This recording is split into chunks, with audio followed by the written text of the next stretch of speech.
Дэлхийгээр аялагчдын групп дотор пост хийсэн чинь олон лайк авсан. 2700 лайк авсан. Тэгээд тэр постороо бэж явах хэрэг болсон.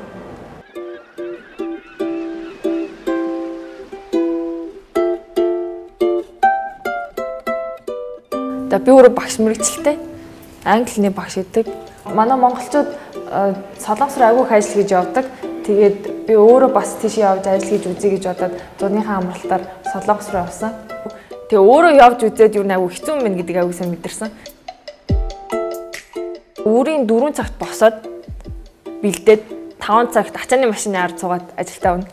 Тэгээд 6 цагт тарийн талбад руу очичоод 6-аас орой 6 хүртэл бүтэн ажиллана. Тэгээд дөнгөж очиод үрийн 6 цаг хэрнээс амар халуун нартай. Тэгэл бараг 10 минут болохгүй хүйс гоожол.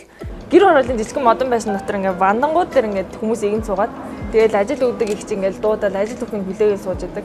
Тэгээ хамгийн ихний 2 өдөр аюугаадаг ажил хийсэн. Тэгээ бүтэн 12 цаг суугаад. Тэгээ нөгөө ихний 2 өдөрт байсандаа ч юм ихний өдрүүдээс нь болохоор амар хэцүү. Тэгээ ингээ сүүлдээ хав ингээ 7 хоног ажил хийгээд биеийн жоохон дасаад тэгээд хамгийн ихний өдөр ажил хийсэн цалингаараа 100,000 вон цалин авсан. Тэгээд тэрнгээр амралтын өдрөөр явж нэг пүүз авсан байхгүй ямарсан пүүз. Тэгээд тэр пүүз нь надад амар хайртай. Ягаад ч нэг ингээд байж байгаад айгүй ийм олон цагийн ажил хийгээд айгүй хэцүү санагдаад тэгээд нэг амар ийм хүч хөдөлмөрөөр гаргаж олсон мөнгөөрөө юм авсан тэр мэдрэмжээс айгүй гоё байсан. Би нэг удаа ажиллаа булаалгасан гэж байгаа.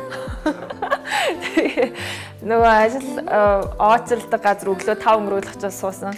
Тэгэл байцсан чинь нэг монгол охин ирээд "Чиний ямар ажил гарах гэж байгаа" гэсэн байхгүй. Тэгээд хамт явж исэн хүнийг юм зарны цэгтэр гарах ажил байна гэж хальт ярьжсэн байхгүй. Явж магадгүйгээд тэгээд би өөмдгүй зарны цэг оруулж магадгүй юм шиг байна гэж зүгээр тэр охинд хэлсэн байхгүй. Тэгээд тэгсэн чинь нэг 30 минут нараа нөгөө ажил өгдөг аваа. За чи ингээ гараад замын цаана гараа машин цуу гэд манай найз хоёр явуулсан. Тэгээд тэгсэн чинь нөгөө надаас ажил асууж ирсэн хүн замын цаана гараа зогссон. Тэрхэн болохоор өмнөхийн зарим зэгт очиж ажил хийж исэн байгаа байхгүй юу. Тэгэл тэр өдөр тийм ажил гарч магадгүй гэн бодно. Өөр очиж бэлэн зогссон баг. Тэгээд тэр өдөр нэг жоохон тэр монгол охин үнэхээр говцсон.